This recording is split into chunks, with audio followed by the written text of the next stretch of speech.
കർഷകൻ ദൈവമാണ് എന്ന് പുകഴ്ത്തിയതുകൊണ്ടോ പൊന്നാടയണിയിച്ച് ആദരിച്ചതുകൊണ്ടോ മാത്രം കർഷകനും കാർഷിക മേഖലയ്ക്കും രക്ഷപ്പെടാനാകില്ലെന്ന് കൃഷി വകുപ്പ് മന്ത്രി പി പ്രസാദ്. കാർഷിക ഉൽപ്പന്നങ്ങളുടെ വില നിർണയ അവകാശം കർഷകന് ലഭിക്കുമ്പോൾ മാത്രമേ കാർഷിക രംഗത്തിന് രക്ഷയുണ്ടാകുകയുള്ളൂ എന്നും മന്ത്രി പറഞ്ഞു. ഫാർമേഴ്സ് പ്രൊഡ്യൂസേഴ്സ് ഓർഗനൈസേഷൻ സംസ്ഥാനതല മേള കോഴിക്കോട് ഉദ്ഘാടനം ചെയ്യുകയായിരുന്നു മന്ത്രി. മനുഷ്യന് ഭക്ഷണം ആവശ്യമായിടത്തോളം കാലം കൃഷി പ്രാധാന്യത്തോടുകൂടി നിൽക്കും. പക്ഷേ ആ പ്രാധാന്യവും പ്രത്യേകതയുമെല്ലാം കണക്കിലെടുക്കാൻ സമൂഹവും സർക്കാരുകളും അതേ അളവിൽ ഇടപെടുക എന്നുള്ളതാണ് ഏറ്റവും പരമപ്രധാനമായ കാര്യം. ആ ഇടപെടലുകളുടെ ഭാഗമായിട്ടാണ് കർഷകരെ സഹായിക്കുന്നതിന് വേണ്ടി ഫാർമേഴ്സ് പ്രൊഡ്യൂസർ ഓർഗനൈസേഷനുകൾ ഉണ്ടാവണം എന്ന് ചിന്തിച്ചത്.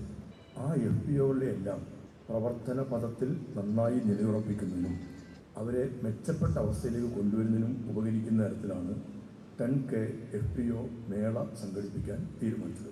ഹൃദയം നിറഞ്ഞ സന്തോഷത്തോടുകൂടി ഈ മേള ഔപചാരികമായി ഉദ്ഘാടനം ചെയ്യുന്നതായി അറിയിക്കട്ടെ. ഉൽപാദകരാണ് എല്ലാ ഉൽപ്പന്നങ്ങളുടെയും വില നിശ്ചയിക്കുന്നത്.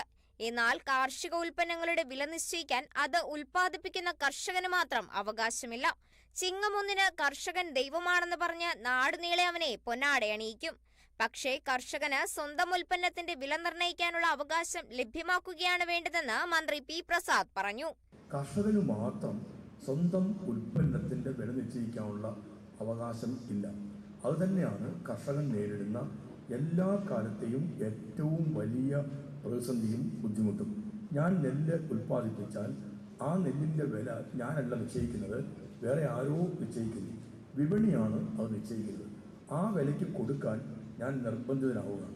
ഞാൻ ധരിക്കുന്ന ഷർട്ടിൻ്റെ വില വിപണിയല്ല നിശ്ചയിച്ചത്, ആ ഷർട്ട് ഉൽപ്പാദിപ്പിച്ച കമ്പനിക്കാരനാണ് നിശ്ചയിച്ചത്.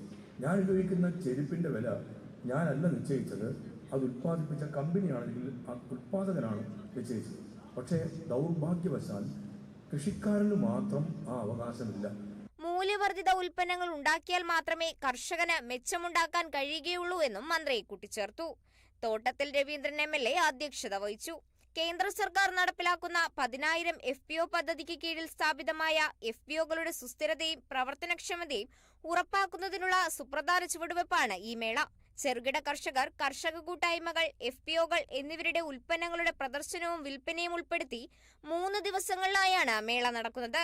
Kerala vision news, Kozhikode.